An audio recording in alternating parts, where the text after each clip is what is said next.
y ya te avisamos que. ¿Cuándo? ¿Cuándo me avisan? En 2 semanas. ¿Cuándo sale tu avión? La próxima semana. Híjole, pues entonces vas a tener que tomar una decisión de si te quedas o te vas. Pero si te quedas, no te garantizamos que sí te vayamos a poder recibir. Entonces sí era como ya los nervios, ¿no? De, híjole, lo dejo, no lo dejo, y lo dejé ir, el vuelo. Me quedé allá. Dije, no, pues es que... Pero ya se venció básicamente. Ya se venció. Todavía me quedaban unos días extra. Ok. Que eran los que yo podía esperar. Pero ya, si yo perdía el boleto, tenía que comprar otro boleto. Claro, sí. Y eso también es un gasto muy fuerte. Pero dije, no, sí se va a dar. Manifestándolo, ¿no? Y sí se dio. O sea, me llamaron, me dijeron, Cristian, sí te queremos. Nada más que vas a tener que salir del país para cambiar tu número de visa. Porque allá la visa de turista es otra categoría. Y si quieres cambiar tu número, o sea, tu categoría, tienes que salir del país y volver a regresar. Bueno, y eso me lo van a pagar, ¿no? No, por supuesto que no. Entonces me salió igual. Tuve que salir del país, pero me fui a Japón. Japón, que está al ladito, allá de Corea. Está en corto, vas en 40 minutos llegas a Japón. Una vez cruzar el mini charco, ¿no? Ajá, ándale, sí. Y... Yo creo que te haces más tiempo de la Narvarte a Polanco en la mañana. Sí, no, puede pasar, ¿eh?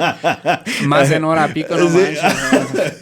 Sí, entonces ya me conseguí la visa de maestro, porque allá hay visas para todo, o sea, visa de maestro, visa para hacer televisión, visa muy específicas las visas. Entonces yo conseguí la visa de maestro y ahí estuve trabajando unos 4 meses. Órale. Nada más. ¿Enseñando? Enseñando, sí. ¿Español? Conversación en español. Okay. Entonces yo me llevaba... ¿Qué eran los clientes, más o menos? Era de todas las edades. Sí. Había todas las... Porque era una academia en la que tú nada más pagas para ir a aprender. Entonces no te pedían edad.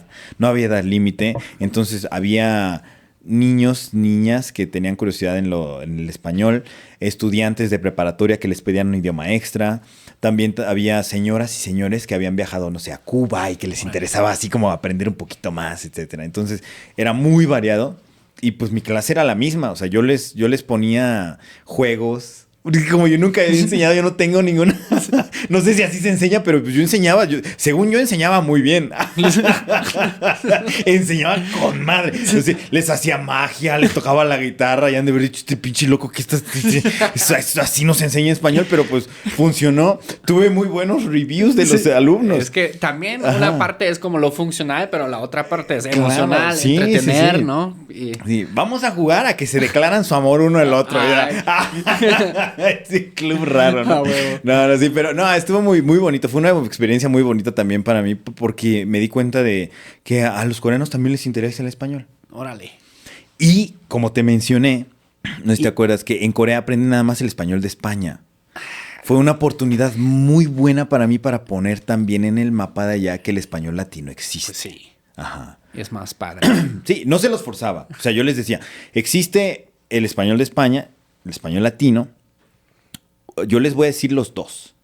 Y ustedes deciden cuál les queda mejor en su cabeza. A ver, ahora tú cómo hablaste a tus alumnos en el español de España, o les pusiste un video de YouTube, o tú lo imitaste o cómo lo hiciste. No, por ejemplo, sí, a veces ponía videos por referencias porque ellos conocían canciones también de España y así.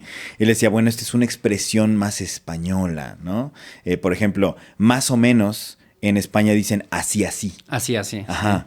Y si un extranjero viene a México y te dice así, así, no va a entender a nadie, sí. ¿no? Entonces yo le decía, ok, así, así es de España, más o menos es de Latinoamérica. No importa la que elijas, ¿ok? Solo elige con la que te sientas mejor, pero ten en cuenta que existen las dos opciones. Y así era como funcionaba comunicarme con ellos. Yeah. Órale. ¿Y cuando les hablabas en el acento de español, cómo les hablabas? Yo les decía un poquito de todo, ¿no? Que tenemos, que tenemos la paella, que tenemos, hostia, tío.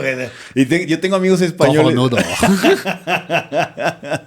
Y yo tengo amigos españoles sí, y fui a España y me resultó bien curioso ver cómo, porque me sentía como en una película doblada. Sí. O sea, a tu alrededor escuchas el español de España, que también tiene su acento, y viajé por Granada y así que tiene el acento todavía más marcado. Andalucía está cañón. También.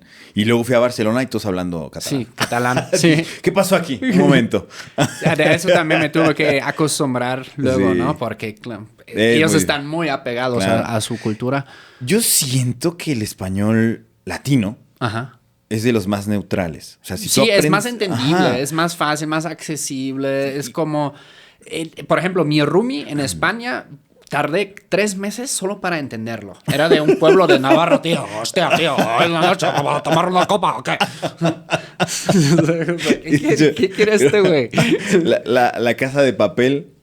Ándale, La Casa de sí, es Papel, verdad, yo la fue tuve un que ver con subtítulos en español porque entendía bien. Porque decía, ¡ay, se va a armar la jarana! Y, ¿pero qué se va a armar la qué? Pero no entiendo contexto, por favor. No, sí, estaba intenso. Estuvo cañón. Pero, ay, sí, todo mi amor a las personas de España son geniales también. Son la hostia. Son la hostia, la pura hostia. Ok, bueno, y estabas trabajando en Corea enseñando el español. Uh-huh. ¿Qué sucedió después de...? Tuve la oportunidad de aparecer en un programa de televisión gracias a un amigo que me inscribió. Pero en la Academia de Español no les gustaba la idea de que yo apareciera en ese programa. Entonces me dijeron, Cristian, ¿quieres? No querían perder su estrella. El maestro cantante. Y me dijeron, Cristian, tienes que elegir si quieres tu programa o la academia. Pero para mí se escuchaba, Cristian, tienes que elegir entre la posibilidad de ganar más dinero o tu estabilidad económica actual, ¿no? Porque yo ya la había sufrido. O sea, a pesar de haber hecho los comerciales, yo pasé por mucha hambre allá. Claro. Entonces, yo ya no quería perder eso otra vez. Y aparte, el programa nada más era una aparición. O sea, no crees que era como de, Cristian, te queremos casting para 3 años. No, era una aparición nada más para estar en ese programa. Y decidí ir para allá. Okay. O sea, decidí renunciar en ese momento. Les dije, bueno, pues me voy con la guitarra. ¿Tenías ahorros? Me voy. Me has mirado a los ojos. Y entonces me fui. O sea, renuncié a la empresa, me fui, hice el programa y se acabó. O sea, fue nada más una aparición en ese programa. Después de haber aparecido ahí, estaba... ¿De qué era el programa? Es un programa de debate. Okay. De debate. Ah, ya. Eso ya vi en una otra entrevista que hiciste. 11 extranjeros que hablan coreano debatiendo acerca de todas las cuestiones de Corea, económicas, religiosas, políticas, sociales, todo. Y ahí fui yo como el representante de México por un día nada más. Llego ahí, bailo, canto, presento Cancún y Los Cabos. Del que Los Cabos también, yo pues estuve viviendo en Baja California Sur, ¿no? Y al poco tiempo me hablan de la Embajada de México para agradecerme, porque resulta que ese año ellos estaban promoviendo Los Cabos. Y gracias a que yo presenté Los Cabos en ese programa, que en ese momento tenía mucha influencia, la gente coreana se empezó a interesar en Los Cabos y les empezaron a llamar, a hacer reservaciones, a preguntar de Los Cabos. Órale. Les di un boost enorme. ¿Todo a base de una aparición? Una aparición en ese programa.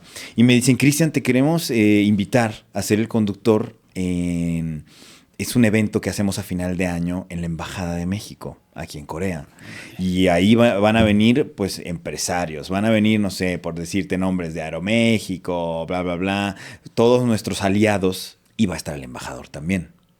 Y queremos que conduzcas la fiesta en español y coreano. Dije, pues claro que sí voy. Claro que sí voy. Entonces fui y lo hice.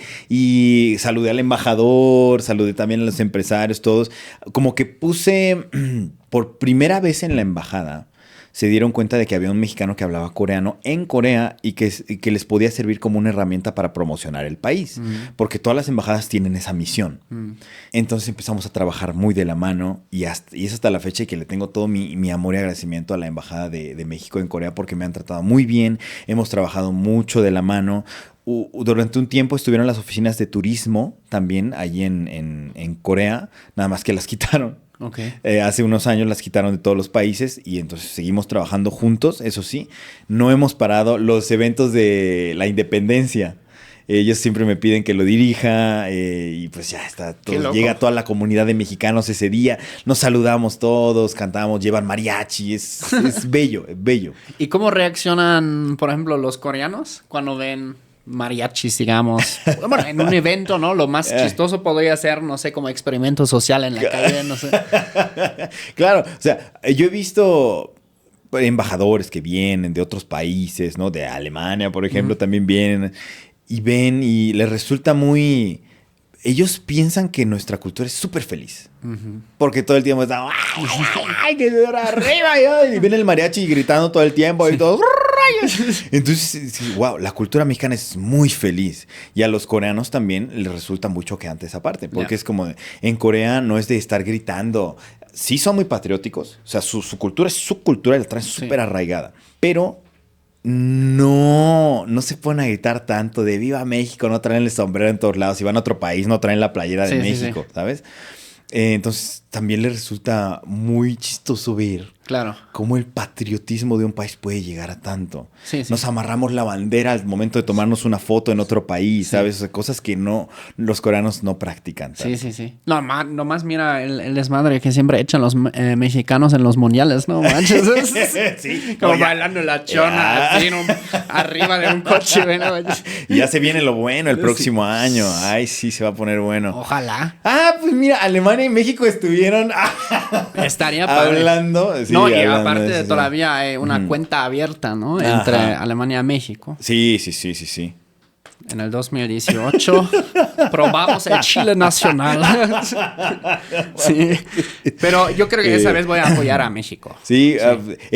Fíjate, esa vez Corea, Alemania y México estuvieron en el mismo grupo. Y los que básicamente así sacaron del torneo fueron ustedes. No, fueron los coreanos, ¿no? Sí. Sí, porque el último partido nosotros estábamos... Ustedes ya te consideró como coreanos. No. No, porque, a ver, en el último partido cuando nosotros estábamos jugando con Suecia, ¿no? Sí. Con Suecia, nosotros les teníamos que ganar para nosotros pasar. Sí. Y ustedes estaban jugando con los coreanos y les metieron 2 goles. Sí, 2-1, algo así. Y ya con eso los coreanos pasaban. Sí. Pero nosotros no le pudimos ganar a Suecia. Sí. Entonces, ¿qué pasó? Entonces ya los coreanos tenían como un resentimiento en contra de los mexicanos allá. O sea, a mí me pasó allá que era como de, sí, le ganamos a Alemania. Y voltearon a ver el partido de México. ¡Maldito! No manches. Porque si le hubiéramos ganado nosotros, pasábamos México y Corea. Pero no les ganamos. Pero como ustedes le ganaron a Suecia, pasamos nosotros. Nada más. Entonces sí fue como de, ¡ay!